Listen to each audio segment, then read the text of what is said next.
Hi guys, over the last couple of weeks I've done a few unboxing videos of various DACs. As you can see in the background there are several empty boxes there, and having not been satisfied by any of them really, they all have their pros and cons, and I haven't really found anything that really strikes a chord with me, that makes me want to keep it. So I've ordered yet another DAC. This time it's another Fosi Audio DAC. This one's a little headphone amp and DAC combo. Uh, it's called the ZH3 or the ZH3. I like the packaging a little bit more than on the ZD3 pure DAC that I purchased.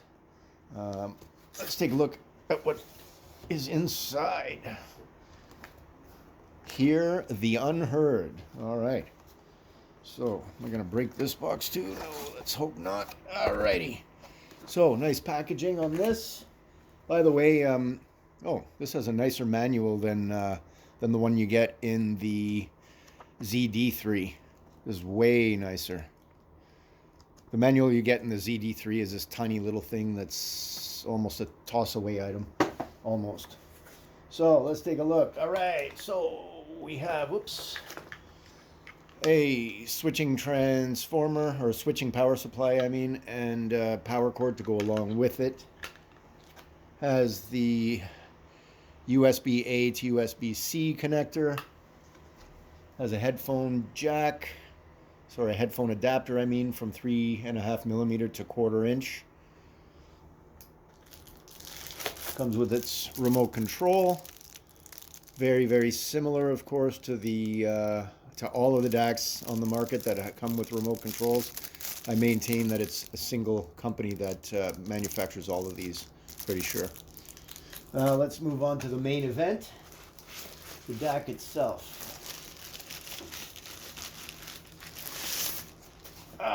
Exactly the same form factor as you get in the ZD3, pretty much. Looks almost identical. And this one also comes with balanced outputs, a single set of RCA outputs. This one does come with RCA in, of course, because it is a headphone amplifier and you may be using an analog source that way. It has the coaxial input, the optical input here, the USB-C. Then we have the power port here, the 12-volt power port connector, the tube connector. And just like we see on the ZD3, it has 12-volt triggers. So if you have various products from this company, you can connect them together, and with the switch of one button, they'll all turn on or turn off together.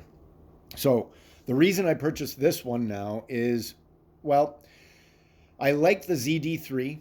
It does contain an ESS DAC, a Sabre DAC, which I find to be a little on the bright side. It's very, very resolving. It's a little bit too on the bright side for my liking. It's just a touch too sibilant and a little bit lean in the mid-range. I then also tried the FIIO K11 R2R, much thicker in the mid-range, much more weighty, but at the expense of detail. Then I moved on to the K13 R2R, and it did open up the detail over the K11 R2R. And it does sound better. It's more spacious and all that jazz.